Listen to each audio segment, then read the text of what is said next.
Hi everyone, একে Afrins kitchen থেকে আমি আফরিন খাদিজা। আসসালামু আলাইকুম। আশা করি সবাই ভালো আছেন। আজকে আমি আপনাদের সাথে শেয়ার করব চিকেন মোমো রেসিপি একদম সহজ পদ্ধতিতে। বিকেলের চায়ের আড্ডাটা জমিয়ে তোলার জন্য এমন মজাদার চিকেন মোমোই যথেষ্ট। আপনারা পুরো ভিডিওটা দেখলেই বুঝতে পারবেন। এখানে আমি দেখিয়েছি 2 থেকে 3 ধরনের মোমোর ডিজাইন, তার সাথে সাথে চিলি অয়েল কিভাবে তৈরি করবেন একদম ঘরোয়া পদ্ধতিতে সেটাও থাকছে এই ভিডিওতে। অনেকে মোমো বানানোটাকে একটা ঝামেলার কাজ মনে করে, ইচ্ছে করলেও কিন্তু খেতে পারে না, মনে করে যে অতিরিক্ত মশলার প্রয়োজন হয়, এত মশলা হাতের কাছে অনেক সময় কিন্তু নাও থাকতে পারে।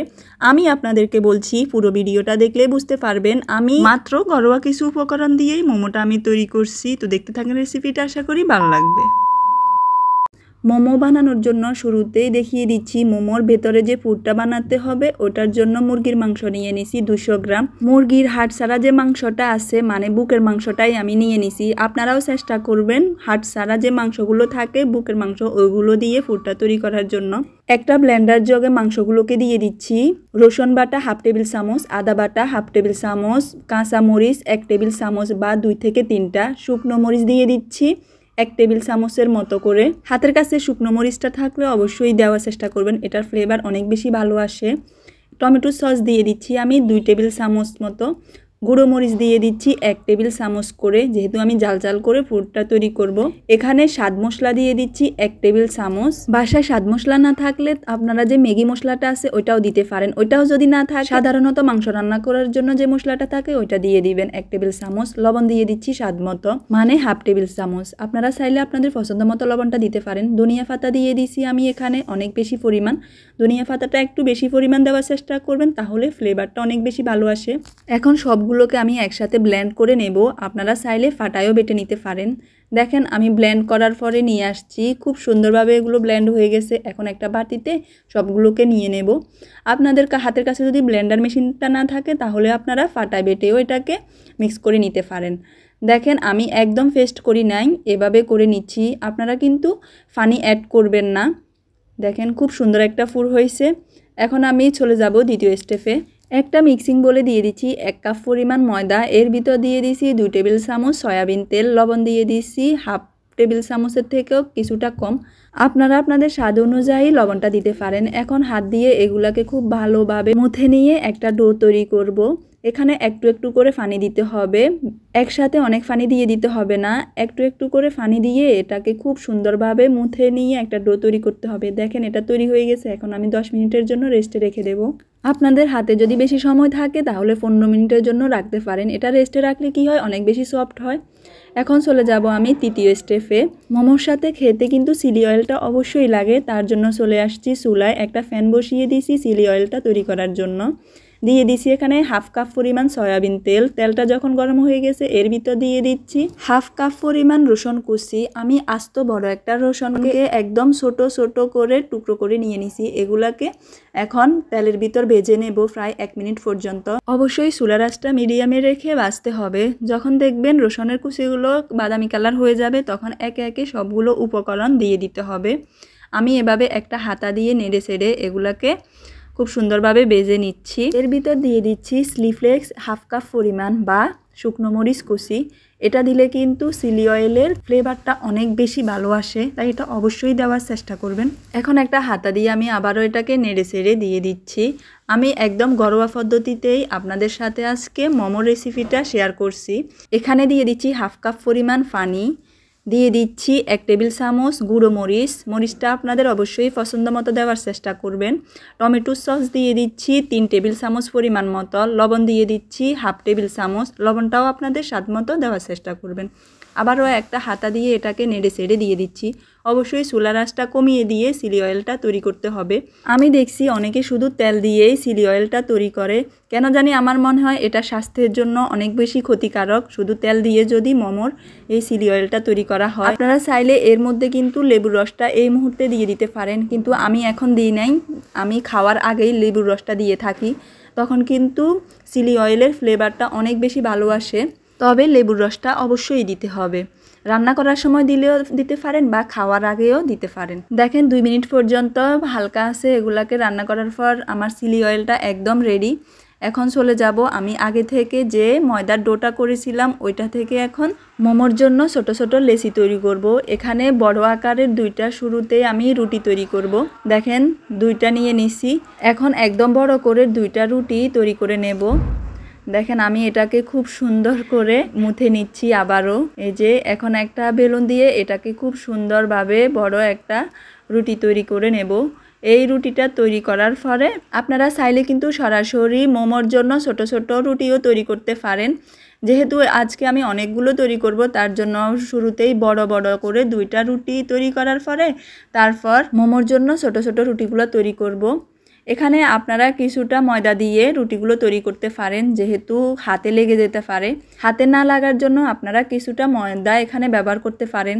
যেহেতু আমি রুটিগুলো বড় করে তৈরি করে ফেলছি, এখন আমি মোমোর জন্য ছোট ছোট রুটিগুলো তৈরি করে নেব। এখানে আমি একটা বয়মের ঢাকনা নিয়ে নিছি। আপনাদের হাতের কাছে যদি কুকি কাটার থাকে তাহলে ওইটা দিয়েও করতে পারেন। যেহেতু আমার হাতের কাছে কুকি কাটার নেই তাই আমি একটা বয়মের ঢাকনা দিয়েই চালিয়ে নিচ্ছি। এমন করে সবগুলো মোমোর রুটি তৈরি করার পর এখন চলে যাব চতুর্থ স্টেপে। দেখেন খুব সুন্দরভাবে করে নিচ্ছি। এখন কিভাবে ফুট দিয়ে আমি শেপটা তৈরি করব ওইটাই দেখাচ্ছি আপনাদেরকে। শুরুতেই আমি ছোট একটা রুটি নিয়ে নিছি, এর ভিতর 1 টেবিল চামচ ফুটটা দিয়ে দেব। আমি একদম ঠেসে ঠেসে ফুটটা দিই। আমার কাছে ফুট কম দিলে কিন্তু ভালো লাগে না, ঠেসে ঠেসে বেশি করে ফুটটা দিলে খেতে অনেক বেশি ভালো লাগে। দেখেন প্রায় 2 টেবিল চামচের মতো ফুটটা আমি দিয়ে দিছি। এখন শেপটা আমি দিয়ে দেব।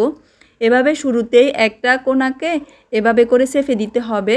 তারপর একে একে সবগুলো এভাবে কুচি দিতে হবে। শাড়ির কুচিটা আমরা যেভাবে দিই ঠিক একইভাবেই মোমোর কুচিটাও দিতে হবে। দেখেন এক হাত দিয়ে ধরে আরেক হাত দিয়েই কিন্তু কুচিটা দিতে হবে। আমি আপনাদেরকে দেখিয়ে দিচ্ছি। দেখেন কুচিটা দেওয়া শেষ হলে লাস্টের যে কর্নারটা থাকে ওইটা এভাবে করে সেফে দিতে হবে। দেখেন আমি কিভাবে সেফে দিচ্ছি। এই যে দেখেন এভাবে সেফে দেওয়ার পর দুইটা ফাঁসকে আমি ঘুরিয়ে দেখাচ্ছি আবারও। দুইটা ফাঁসকে এভাবে জোড়া দিয়ে দিতে হবে। দেখেন হয়ে গেছে আমার একটা ডিজাইনের মোমো। দেখেন কি সুন্দর হয়েছে না, মাশাআল্লাহ। একটা ডিজাইন তো শেষ। এখন পরবর্তীতে আমি আপনাদের সাথে আরেকটা ডিজাইন শেয়ার করব। আবারও নিয়ে নিচ্ছি এখানে একটা রুটি, দিয়ে দিচ্ছি এখানে প্রায় 1.5 টেবিল চামচের মতো ফুটটা বেশি করে দেবেন, তাহলে দেখবেন মোমোটা খেতে মজা বেশি লাগে। এখন দুই পাশ থেকে এই যে রুটিটা নিয়ে এভাবে করে সেফে দেবেন। দেখেন ভালোভাবে সেফে দেবেন যেন খুলে না যায়। এখন অন্য পাশ থেকে যে রুটির যে অংশ দুইটা আছে ওই দুইটাকেও এভাবে করে সেফে দেবেন। শুরুতে একটা টেনে এনে এভাবে সেফে দেবেন, পরবর্তীতে চতুর্থটা। এভাবে ভালো করে সেফে দেওয়ার পরে এটা আর খুলবে না।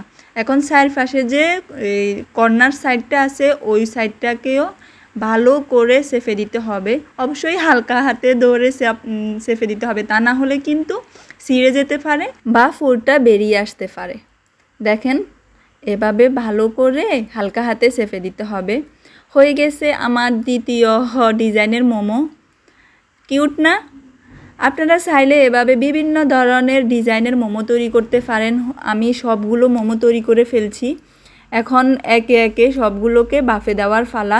এখন সবগুলো মোমোকে নিয়ে চলে যাব চুলায় এখানে একটা পাত্র বসায় দিছি, 4 গ্লাস পরিমাণ পানি দিয়ে দিছি।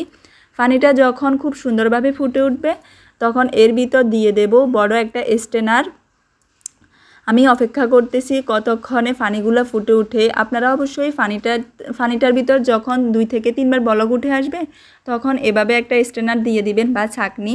এর ভিতর একটা ব্রাশ দিয়ে আমি সয়াবিন তেল দিয়ে এভাবে ব্রাশ করে নিচ্ছি, তাহলে কিন্তু মোমোগুলো নিচ দিয়ে আর লাগবে না। অবশ্যই মোমোটা ভাফে দেওয়ার আগে যে ছাঁকনি বা স্ট্রেনারের ভিতর আপনারা মোমোটা দিবেন এর আগে কিন্তু তেল দিয়ে এভাবে ব্রাশ করে নিয়ে নেবেন, তাহলে কিন্তু মোমোগুলো নিচের দিকটা আর লেগে যাবে না। একে একে সবগুলো মোমো আমি দিয়ে দিচ্ছি। এভাবে দিয়ে দেওয়ার পর উপর থেকে একটা ঢাকনা দিয়ে ডেকে রেখে দেব প্রায় 20 থেকে 25 মিনিট পর্যন্ত। 20-25 মিনিটের ভিতর এটা হয়ে যাবে। অবশ্যই চুলার আঁচটা মিডিয়ামে রেখে এগুলাকে বাফে দিতে হবে। দেখেন আমি চলে আসছি 25 মিনিট পর। মাশাআল্লাহ সবগুলা মোমোই একদম রেডি। আমি একটা চেক করছিলাম যে ভিতরের ফুডটা হয়েছে কিনা, খুব সুন্দরভাবে হয়ে গেছে। এখন একটা চামচ দিয়ে আমি আপনাদেরকে দেখিয়ে দিচ্ছি কতটা সফট হয়েছে এটা, শুধু এটা বোঝানোর জন্য। তবে আমরা এখানে একটা ভুল কাজ করছি কি, মোমোগুলো যেহেতু আমি দুপুরবেলা তৈরি করছিলাম তার জন্য খেতে খেতে প্রায় বিকেল হয়ে গেছে। আপনারা কিন্তু মোমোটা তৈরি করার পরে গরম গরম মোমোটা খেয়ে নেবেন, তাহলে দেখবেন মোমোটার টেস্ট আরও দ্বিগুণ বেড়ে যাবে। যাই হোক, যেহেতু আমরা বিকেলবেলা খেয়েছি তারপর কিন্তু অনেক বেশি মজা ছিল মোমোগুলো, মানে খেতে মনে হয় যেন 2 মিনিটও লাগে নাই। আমরা মানুষ 3-4 জন ছিলাম, সবাই মিলে একদম চেটেপুটে খেয়ে নিছি মাত্র 2 মিনিটের ভিতর। এত মজা ছিল মোমোগুলো। এখন আমি খুব সুন্দর করে এগুলাকে পরিবেশন করে নিচ্ছি সবাই মিলে খাওয়ার জন্য। আমি আগেই বলেছিলাম চিলি অয়েলটাতে আমি আগে লেবু দিতে পছন্দ করি না, খাওয়ার আগেই লেবুটা দিই, তাহলে কিন্তু ফ্লেভারটা আমার কাছে অনেক বেশি ভালো লাগে। এটা যার যার অভিরুচি, যে যেমন খেতে পছন্দ করে। এখন ভালোভাবে একটা চামচ দিয়ে আমি মিশিয়ে নিচ্ছি লেবুটা দেওয়ার পরে। দেখেন কতটা লোভনীয় লাগছে। তো সবাইকে ধন্যবাদ এতক্ষণ রেসিপিটা দেখার জন্য। রেসিপিটা যদি ভালো লেগে থাকে অবশ্যই কমেন্টে জানাবেন। আল্লাহ হাফেজ, আসসালামু আলাইকুম।